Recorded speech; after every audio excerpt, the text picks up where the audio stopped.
I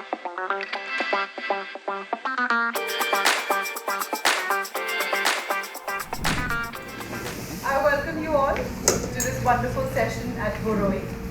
This is supposed to be an intimate session and a closed door session where Sir will be talking about how to make small town stories captivating for national and international audiences. वैसे यहाँ पर सभी लोगों ने sir आपका कल का session attend किया था ABFM Real Talks. उसमें आपने अपनी कहानियों की ये दारों की बात की थी. एक बात जो साफ जाहिर थी वो ये थी कि आप अपने शहर इलाहाबाद से बेइंतहा मोहब्बत करते हैं और अपनी रूट से अपनी जड़ों से भी आपको बहुत इश्क है. तो साफ दिखता है सर आपकी कहानी में वो सब not only in amongst Indian audience amongst international audience as well वो रॉनेस वो सबको बहुत पसंद है. So the whole thing about this session is talking about how to make these stories which are raw, which are real to come out for Indian and international audience, sir. So it's all yours, sir, and we are all yours. We want to listen to you and we want to know all the nuances, sir. Thank you so much.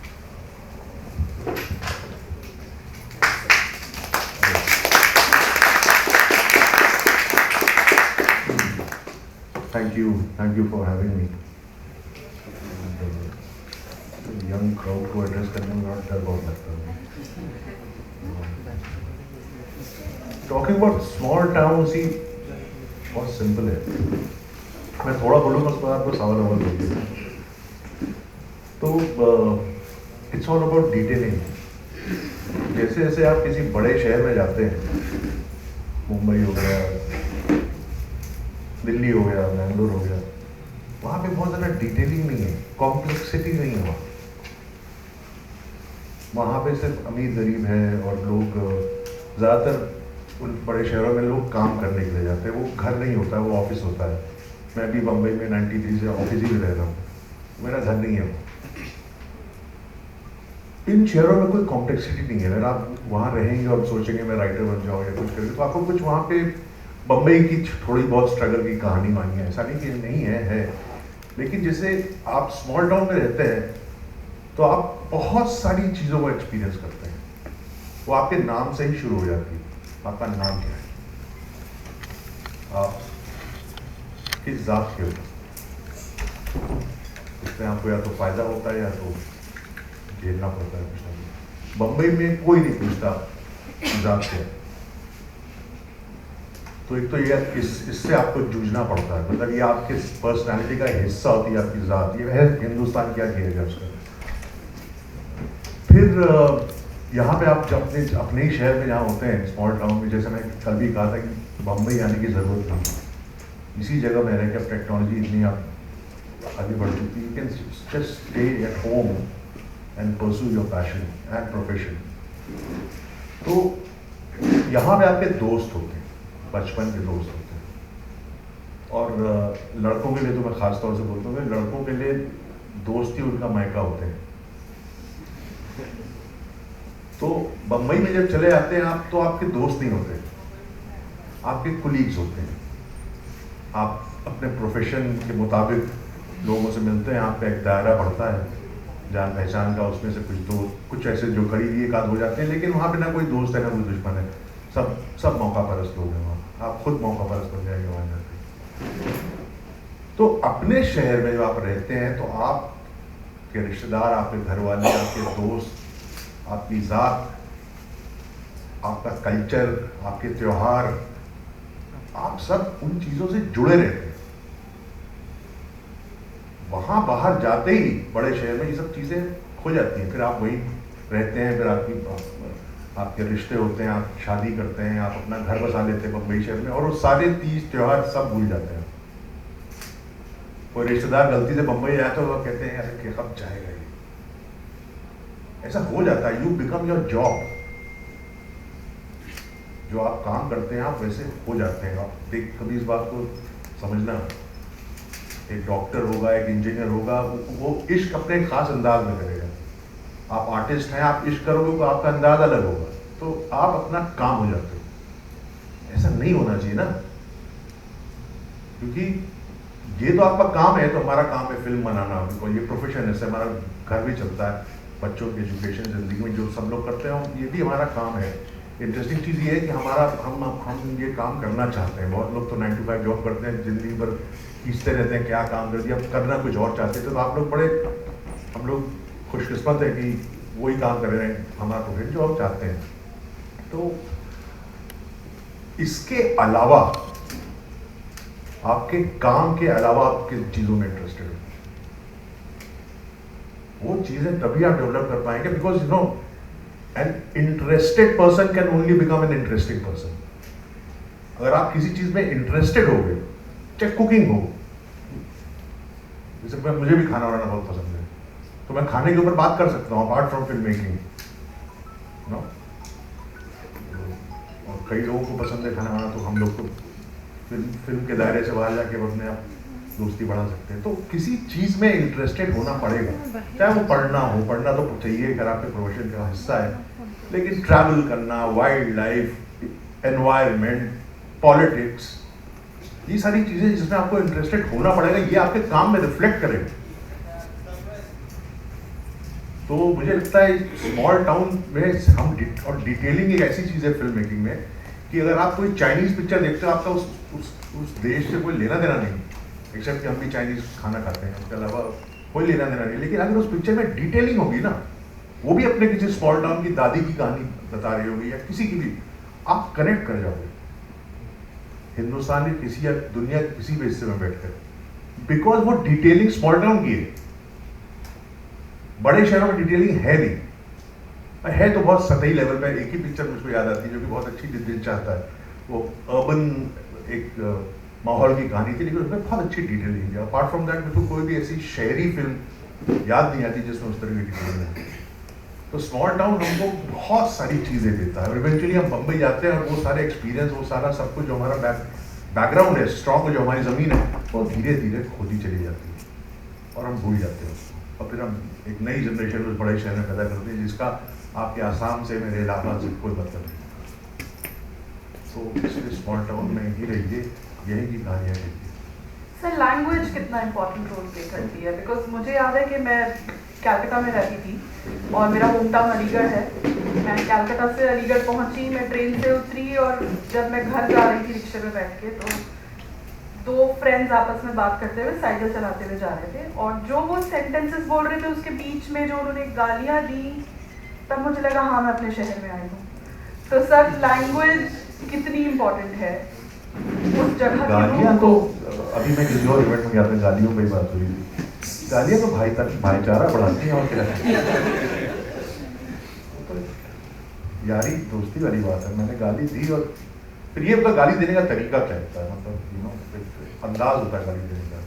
जैसे मेरे दोस्त मुझसे कहते हैं कि phone कर 2-4 गाली सुनाओ, उनको अच्छा लगता है मेरे मुँह से गाली, क्योंकि उसमें भद्दापन नहीं है, उसमें सिर्फ एक तेवर है। तो ये बात कह रही हैं हम, लैंग्वेज तो बहुत नया ज़रूरी है। लैंग्वेज की फैसिलिटी अगर नहीं है तो फिर आप कुछ नहीं है। वो एक्टर्स के साथ ख़ास तौर से जो एक्टर्स हैं वो हमारे अंग्रेज़ी में सोचते हैं, तो जब डायलॉग आता है तो पहले उनको सोचना पड़ता है कि मैं ठीक बोल पाऊँगा कि नहीं, वो प्रोसेस चल रहा होता है। इंस्टेड ऑफ इमोट क्या करूँ मैं, जो टेक्स्ट है उसको जो इमोट करना है, जो किरदार है वो नहीं, उसको लगता है कि मैं ठीक बोल पाऊँगा कि नहीं, तो फिर एक्टिंग कहाँ से होगी, उसी में फंसा रहता है। सब के सब 99.9% उन एक्टर्स को छोड़ दिया जाए जो कि एक अच्छे पुख्ता थिएटर बैकग्राउंड से आए हैं या नेशनल स्कूल ऑफ ड्रामा से हैं, FTI में भी आजकल एक्टिंग का कोर्स बहुत अच्छा है, वहाँ से आए हैं, उनको छोड़ दिया जाए। जो बाकी जो स्पेशली बॉम्बे के लोग, उनको जबान की सेंस नहीं, और ज़्यादातर टॉप लेवल पे वही लोग हैं, तो इसलिए थोड़ा मीडियोकर काम भी होता है। जब वो लोग बोल नहीं पाते तो राइटर कहते हैं लिखूँ क्या था, तो वो फिर वहाँ पे हो जाती प्रॉब्लम। सर, जैसे अब ड्रामा बैकग्राउंड की बात करें तो how important is to immerse in that background before taking a plunge into coming mainstream film? पुख्ता ड्रामा की जो आप बात करें, मतलब what does drama actually teach people in filmmaking, in acting? How does that aspect come out? A lot, a lot. और हम लोग तो जो लोग जैसे मैं भी किसी फिल्मी सब लीगल वाले परिवार से हूँ, मेरे को खानदान में फिल्मों से ताल्लुक रहा नहीं, तो हम लोग का पहला स्टेप थिएटर ही होता है। सभी लोग थिएटर ही करते हैं, कैमरा लेके थोड़ी पापा बर्थडे में गिफ्ट कर देते हैं, बेटा चलो पिक्चर बनाओ, ऐसा कहाँ होता है हम लोगों के साथ। तो हम लोग तो थिएटर ही करते हैं, उससे ही फिर जो लोग को थिएटर में मज़ा आता है और उसके बाद आप फिल्मों में सीखते हैं। लेकिन जो सीखते हैं आप बहुत सारी चीज़ें हैं, जैसे कि एक्टिंग तो खैर है ही, और दुनिया में जितने बड़े एक्टर्स आप देखेंगे, जितने भी, चाहे वो आपके रॉबर्ट डी नीरो, पिचिनो, सब जितने हैं आज के भी ब्रांडो से, सब ने तगड़ा थिएटर किया है, खूब थिएटर किया है, खूब एक्टिंग की क्लासेस लिए, तो सबका बहुत बहुत मतलब बढ़िया प्ले, मतलब स्ट्रगल कर करके थिएटर किया है। और वहाँ पे जैसे बाहर तो ये कि ऑडिशन देने का एक डिसिप्लिन बहुत सालों से है, तो बड़े बड़े एक्टर, बड़े लोग तो अकेडमी अवार्ड मिल चुका होगा, नई पिक्चर ऑफर होगी तो ऑडिशन के लिए मैनेजर बोलेगा जरा ऑडिशन दे क्या होगा, तो देते हैं वहाँ ऑडिशन, बड़े बड़े एक्टर देते हैं। तो थिएटर हमको एक तो ये चीज़, अगर डायरेक्शन में आना है, जैसे मैंने कल भी कहा था कि थिएटर आपको ब्लॉकिंग का सेंस बहुत बढ़िया देता है। स्टेज है, और स्टेज तो चलिए मुझे वाइड शॉट है, आप उसमें लोगों को बैठाते हैं, किसी पे किसी की एंट्री होती है, फिर फिट आउट होता है, किसी को और किरदार आता है, जिस तरह आप कोरियोग्राफ करते हैं सारी चीज़ एक स्टेज पे। फिल्म में भी तो एग्जैक्टली वही है, लेंस लगाते हैं आप, और ऐसी लेंस लगाते हैं जिसमें अच्छी प्रॉपर बात भी कहती हूँ, कवरेज भी अच्छा हो जाए। जैसे स्टीवन स्पीलबर्ग और मार्टिन स्कॉर्सेज़ी को बहुत बढ़िया पता रहता है कि मैं कैमरा कहाँ रखूँ, बहुत ज़्यादा कटिंग वटिंग नहीं करते वो लोग, टेलीविजन जैसे ब्लॉक करते हैं उस फ्रेम में, वहाँ से एंट्री होगी, यहाँ जाएगा, कैमरा मूव करेगा, फोरग्राउंड बन जाएगा पीछे पे, तो ये सारी चीज़ें आपको थिएटर सिखाता है, खूब सिखाता है। तो मुझे तो लगता है कि और हम अच्छा है कि हमारे पास, हम लोग के मदर फादर ने कैमरा नहीं दिया और करोड़ों रुपए नहीं दिए कि बेटा जो पिक्चर बनाओ, अच्छा है। हम जैसे लोग जिस प्रोसेस से गुजर के फिल्मों तक पहुँचेंगे, हम लोग ज़्यादा सॉलिड होगा, हमारा फाउंडेशन थिएटर ही देता है। सर, ऐसे कोई 10 चीज़ें जो आप एस्पायरिंग फिल्म मेकर्स को बताना चाहेंगे कि उन्हें करना ही चाहिए, दे शुड डू इट? सिर्फ 10 नहीं, बहुत ज़्यादा है, इसलिए तो मेरे पास भी बहुत सारी, उतना ज्ञान तो मेरे पास नहीं है। मैं तो सिर्फ एक ही चीज़ कह सकता हूँ, देखिए फिल्म मेकिंग जो है ना, it is not about going to parties, it is not about glamour, all that will follow, वो आएगा। फिल्म मेकिंग है बहुत ही, मेरे हिसाब से फौज में जो लोग हैं, किसान, और उसके बाद फिल्म मेकर जो है, यही 3 है जो सबसे ज़्यादा फिजिकल मेहनत करते हैं। और उस फहरिस्त में फिल्म मेकर का तीसरे नंबर पे ही रखूंगा मैं। बहुत फिजिकल लेबर है, ये मजाक नहीं है फिल्म मेकिंग, और जो उसको मजा आता है फिजिकल लेबर करने में, वो एंजॉय करता है, एंजॉय करना चाहिए फिल्म मेकिंग। चढ़ना पड़ता है पहाड़ों के ऊपर, और अगर आपके अंदर थोड़ा कंपैशन है तो आप कैमरा अटेंडेंट का स्टैंड कहोगे यार मैं उठा देता हूँ, तो कैमरा अटेंडेंट को लगेगा यार डायरेक्टर है कितना अच्छा है यार, उठा के चल रहा है, तब आप एक यूनिट हो जाते हो, फिर फौज होती है यूनिट, फिर आप इस तरह से काम होता है।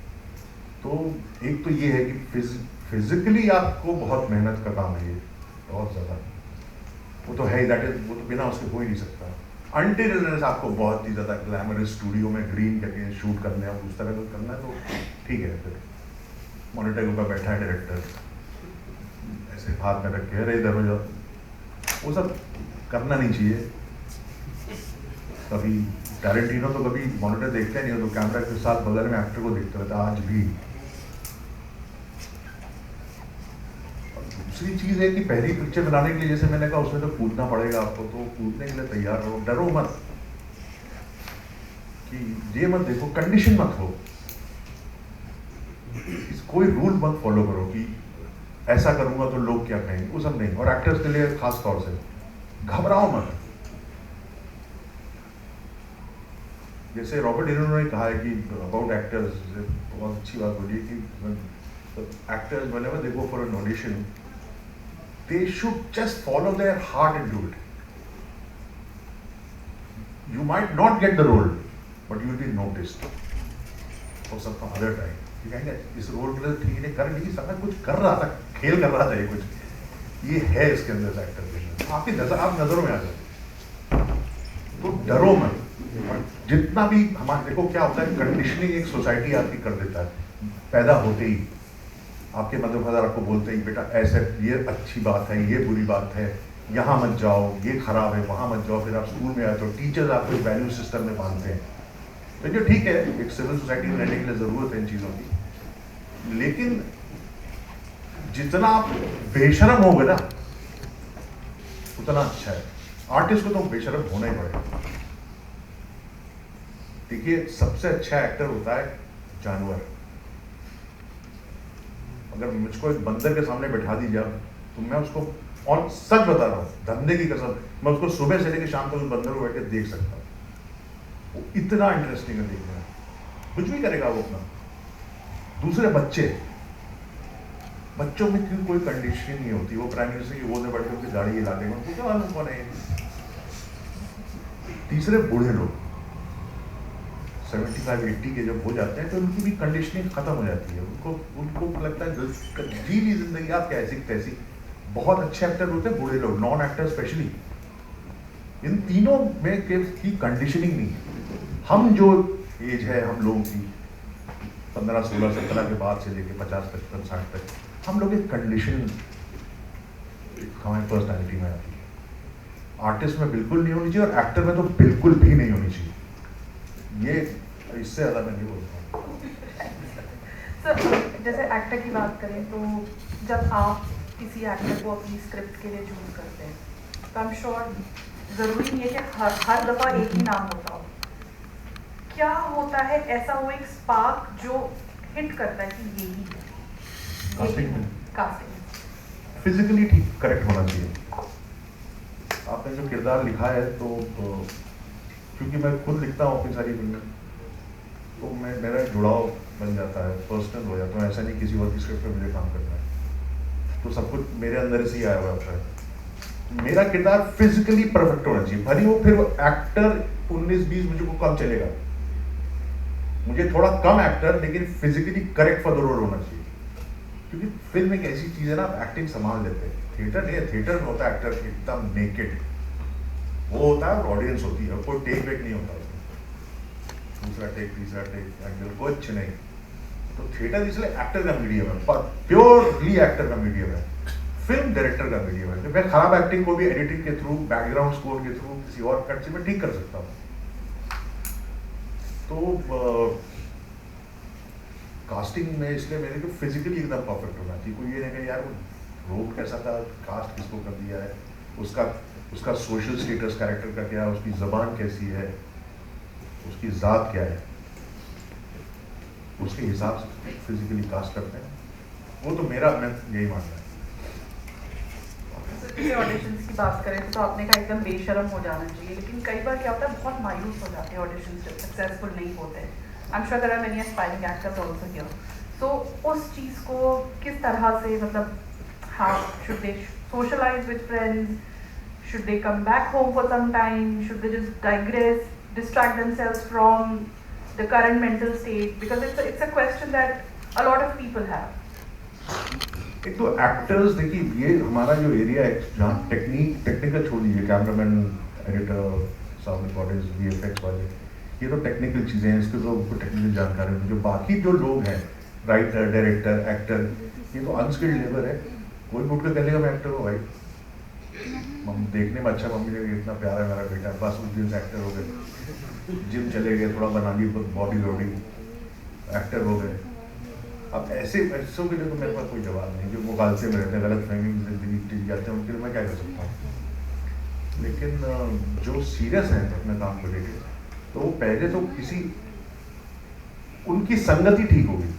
जो जिनका होता है ना, जो हो जाते हैं, उनका कुछ ठीक रहता है शुरुआत से ही, उनके करेक्ट सर्कल में रहेंगे, अपने दोस्त यार उनके करेक्ट चूज करेंगे फर्स्ट ऑफ ऑल।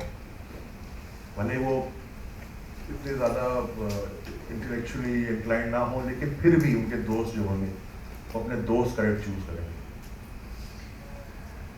और उसके बाद वो डेफिनेटली चाहेंगे कि अगर मुझको एक्टिंग को एज ए प्रोफेशन मानना है तो उनको ये समझ लीजिए कि बहुत सारे हैं, बहुत सारे एक्टर्स हैं, उनके बीच में मैं कैसे स्टैंड आउट करूँगा।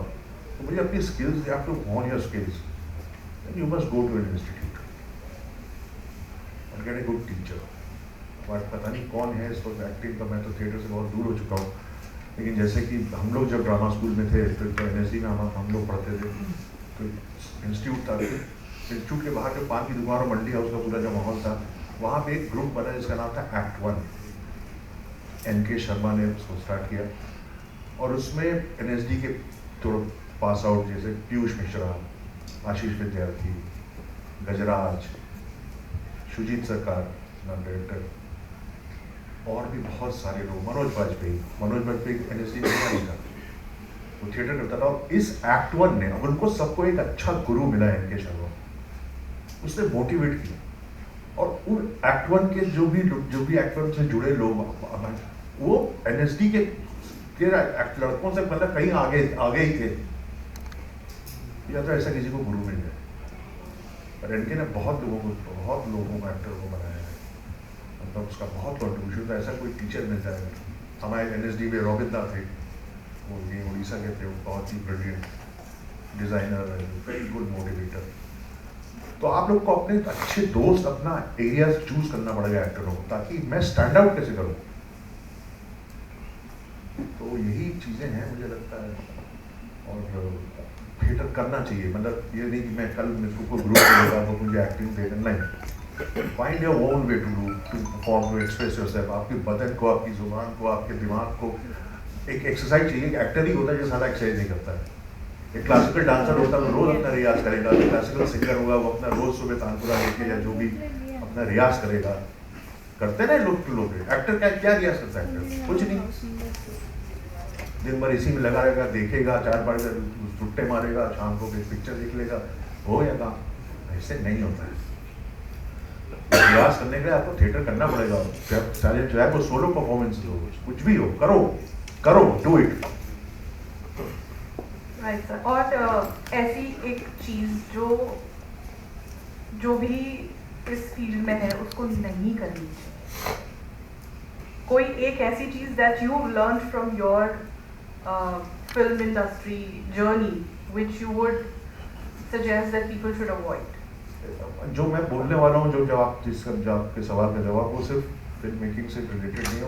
मुझे लगता है कि जिंदगी जीने से, वो है कि सेल्फ रिस्पेक्ट, डिग्निटी, वो नहीं छोड़नी चाहिए।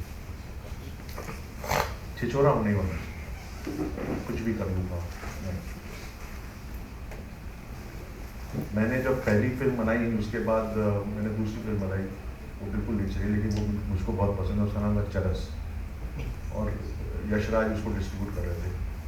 तो यशराज फिल्म ने, आदि ने, लोग ने फिर ये आइडिया लेके आए कि साइन डायरेक्टर फॉर 3 फिल्म्स, और तीनों फिल्म यशराज फिल्म बनाएंगी। और अगर वो पहली फिल्म चली तो उसके बाद नेक्स्ट फिल्म का फीस आपकी बढ़ा दी जाएगी। मैंने कहा आप यशराज के पेरोल पे हैं। I was the first director he called, I said no, I won't do it. मैं किसी के अंडर में काम कर सकता, मैं किसी का दरबारी नहीं बन सकता, ना मिले काम सारा ऐसी कैसी। चरस के बाद मैंने 7 साल तक कोई फिल्म रिलीज नहीं की। मैं बनाता था, बंद हो जाती थी, बनाता था, बंद। 7 years, but the industry remember me for my first film. वो मैंने हासिल बनाई थी। मैंने हासिल की जगह कोई दूसरी फ्रिवलेस सी कोई फिल्म बनाता जो कि थोड़ा बॉक्स ऑफिस में अच्छा भी बिजनेस करती, तो और 7 साल तक मेरी पिक्चर नहीं आती, तो इंडस्ट्री वाले मुझे भूल चुके होते। तो मैंने, क्योंकि वो हासिल बनाई थी, वो याद रही लोगों को। 7 साल में साइनिंग अमाउंट लेता था लोगों से, मैं साइन करते थे मुझे, लेकिन पिक्चर शुरू होती थी, बंद हो जाती थी, शुरू होती थी, बंद। इरफान के साथ मैंने तुरंत पिक्चर शुरू की चरस के बाद, उसका नाम था killing of a pawn film maker. वो 1 हफ्ता शूटिंग की, बंद हो गई। फिर मैंने सनी देओल के साथ बड़ी 1857 पे पिक्चर शुरू की, गुलामी। सनी, समीरा रेड्डी, इरफान, लंदन के सारे एक्टर्स। उसके 3 दिन 1857 पीरियड पिक्चर थी, बहुत बड़ी फिल्म। 1.5 जिंदगी 2 साल दे दी मैंने उस पिक्चर को स्टार्ट करने में। This is 2005। 1 हफ्ते बाद शूटिंग बंद, खत्म। ये ढीला है, लेकिन इंडस्ट्री मुझे याद रखा, because of my first. Great, sir. Thank you so much. So here we have a walking school of filmmaking with us. I'm opening the session now with your permission, and if there are any questions that people have, let's make it more interactive. मेरा आपसे question है कि जैसे आप एक writer हैं तो आपका अपकमिंग राइटर्स के लिए कुछ टिप्स आपकी तरफ से? आप राइटर हैं? Writer and film maker. Age क्या है तुम्हारी? 21। 21 you cannot become a writer. Writer ही एक ऐसी राइटिंग एक ऐसा एरिया है जहाँ पे प्रोडिजी नहीं हो सकता कि 5 साल का लड़का चेस मास्टर हो गया और ग्रैंड मास्टर हो गया और ड्रम बजा देता है 2 साल का लड़का, जब राइटिंग में नहीं होता। राइटिंग तो 30 साल के बाद ही आती है बस। और एक्टिंग भी एक्चुअली एक उम्र गुजर जाने के बाद आपका एक्सपीरियंस बढ़ जाता है। आपने घर में 2-3 मौत देखी, डेथ देखी होगी, कि अपना को हार्ट को ब्रेकअप देखा होगा, चीज़ें होती है ना। 30 साल दारू पी के जो झगड़ा किया होगा, नानी में पड़े होगा खुद, ये सब एक्सपीरियंस तो करना ही पड़ेगा। तो आर्ट दिखाओगे क्या? ये सब 30 साल। सर इन जनरल कोई टिप्स राइटर हो पढ़ो, सबसे पहले तो पढ़ो और राइटर्स को, और सिर्फ फिल्म स्क्रिप्ट नहीं पढ़ो, अच्छा लिटरेचर पढ़ो अपने रीजन का, बाहर का, यहाँ पर क्लासिक्स पढ़ो सबसे पहले। क्लासिक में क्या है ना, फाउंडेशन बनाता है आपको classics. I just want to know why those films stopped. My films, Yeah, क्यों नहीं बनी? अब उसके अलग नहीं, उसमें मेरी कोई गलती नहीं थी जब बंद हुई, वो सब प्रोड्यूसर की वजह से हुआ है। Was there some big bully doing that? Producer, you know, generally they get greedy. But मैं saying after when I was making Killing of a Porn Filmmaker, तो थोड़ा अलग तरह की फिल्म थी। तो मेरा स्टेप था कि मैं भी थोड़ा आर्ट हाउस बनाऊंगा, थोड़ा फेस्टिवल टाइप करूंगा। आज तक मैंने कभी कोई फेस्टिवल में ज़्यादा कभी गया हुआ भी नहीं, मैं जाते ही नहीं उस तरह।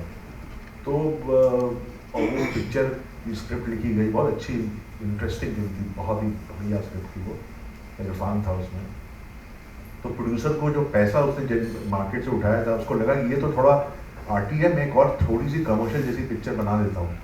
और उसने वो पिक्चर बनाई, सारा पैसा उसमें फूक के वो पिक्चर कभी रिलीज भी नहीं हुई। तो उस चक्कर में हमारी पिक्चर बंद हो गई। गुलामी के साथ कुछ और हुआ, वो मैंने जल्दबाजी में just said yes to a producer who was kind of, you know, these typical fly-by-night producers who come to Bombay for all the wrong reasons. I said that he'll produce my film, which he said yes to. We worked on it for 2 years, and then he was supposed to get some money. He was a wheeler dealer. बीच वाले जो होते हैं ना, centre hotel में किया 200 में तो 2% उनका, उस टाइप के थे। उनका कुछ बिका होगा नहीं, मेरी पिक्चर बंद हो गई। तो फिर मैंने गोविंदा के साथ एक फिल्म बनाई थी, वो भी रिलीज नहीं हुई, 80% बनी। मैं बॉम्बे आया एक्चुअली गोविंदा के साथ पिक्चर बनाने के लिए, मुझे बहुत पसंद था Govinda. We shot, we almost 80% picture बनी, शोमैन नाम था उसका। अच्छा, वो बंद हो गई। How do you deal with, you know, so much of you put in 2 years, 3 years into your film, and it doesn't work out? I mean, how does one, you know, be so resilient? Then you jump on to your other project, ना, forget about it, हो गया तो हो गया। उससे मुझे problem नहीं होती पिक्चर बंद हो रही है, पिक्चर फ्लॉप होती तब बहुत प्रॉब्लम। फिर मैं 1 हफ्ता घर से निकलता नहीं, बिल्कुल जैसे 10th क्लास में फेल हो जाओ ना, तो हाउ डू यू फील कि ज़माना खराब है, मैंने तो ठीक ही काम किया था। Thank you. सर मैं एक फिल्म मेकर हूँ और राइटर भी। तो सर मेरा क्वेश्चन ये है कि आर्ट डायरेक्शन फिल्म मेकिंग में कितना इम्पोर्टेंस रखता है, और उसके लिए सर एक डायरेक्टर को कैसा विजन या विजुअल पर्सपेक्टिव एक होना चाहिए सर? नहीं, बिल्कुल आर्ट डायरेक्शन, प्रोडक्शन डिज़ाइन जो है वो बहुत बहुत वाइटल चीज़ है। सिर्फ कैमरा वर्क से पिक्चर का लुक नहीं आता है, और कैमरा वर्क को सारा साइज मदद करता है आपका प्रोडक्शन डिज़ाइन। जितना अच्छा प्रोडक्शन डिज़ाइन होगा, कैमरामैन को उतनी चीज़ों के साथ खेलने का मौका मिलता है। और यही 2 एलिमेंट्स है, कैमरा वर्क और प्रोडक्शन डिज़ाइन, तो पिक्चर की इवेंचुअल लुक जब आप देखते हैं फिल्म कैसा करता तो बहुत ज़्यादा। मेरे पास भी वो मैंने डेवलप किया है। ये शुरुआती दौर में मुझको बहुत ज़्यादा आर्ट प्रोडक्शन डिज़ाइन को मैं तवज्जो नहीं देता था, मतलब मुझे आता ही नहीं था। धीरे धीरे करके मैंने सीखा इस बात को, मुझको मैंने रियलाइज़ किया कि नहीं, it's very very vital. Sir उसके लिए कुछ स्टडी या something we have to study something or we have to research something? I don't know, yeah, I think मैंने इसको पढ़ा वढ़ा नहीं, मैं तो सेल्फ इवॉल्व किया औरों का काम देख करके। नासिरुद्दीन शाह का एक मूवी आया था पार बोल के, and that movie had this very unique aesthetic about nature and everything regarding farms and all that. आज के डेट में इंडस्ट्रियल सोसाइटी में अगर हम वैसा एक सिनेमा स्मॉल टाउन में बनाने जाते तो वो एक नुआंस या वो एक वाइब हमें नहीं मिल पाता। तो उस वाइब को हम कैसे लाए सिनेमा में? वो वाइब की बात तुम कर रहे हो तो बहुत ही सब्जेक्टिव चीज़ है। गौतम घोष के अंदर रहा होगा वो जज्बा, वो इस बात को मेरे को, बिकॉज वो फिल्म पार थी, वो पिक्चर में ही उसको पार करा रहा था। तो नेचुरली फिर एक नेचर और एनवायरनमेंट, वो सारी चीज़ें उस कंटेंट का हिस्सा बन गई। तो Gautam Ghosh is a very very solid sound director, वो छोटा मोटा डायरेक्टर थोड़ी है। उन्होंने सारी चीज़ सिर्फ स्टोरी टेलिंग नहीं, वो स्टोरी के साथ और भी चीज़ें जो पेरिफेरी में हैं उन सबको जोड़ते हुए फिल्म बनाओ। तो ये सारी चीज़ें हम लोग दिमाग में रखते हैं, हमको लगता है कहानी बनाओ, सिर्फ कहानी के साथ 50 चीज़ें और जुड़ी हैं यार, उनको भी तो समझो। जैसे कि अभी 1-2 साल पहले की पिक्चर में इसको मैंने देखा, मज़ा आ गया फिल्म देख के। मुझे एक फिल्म उसको देख के आपको दिल खुश हो जाता है ना देख के। वो आई थी बैनशीन ऑफ इनिशरिन, देखिए आप लोगों ने? उसको बेस्ट फिल्म में कुछ मिला भी था क्या? What a film! That film, it works on multiple levels. It was not just about one story which is being told about two friends. वो थोड़ी कभी लगता है कि यार मैं कोई फेबल देख रहा हूँ, मुझे दादी नानी कुछ लोक कथा सुनाती थी, उसमें भी लगता है। फिर मुझको लगता नहीं यार, this film is about environment, you know, it's about relationship. When a film starts working on these 3-4 levels, then it's a pretty great film. Then that film you remember throughout your life.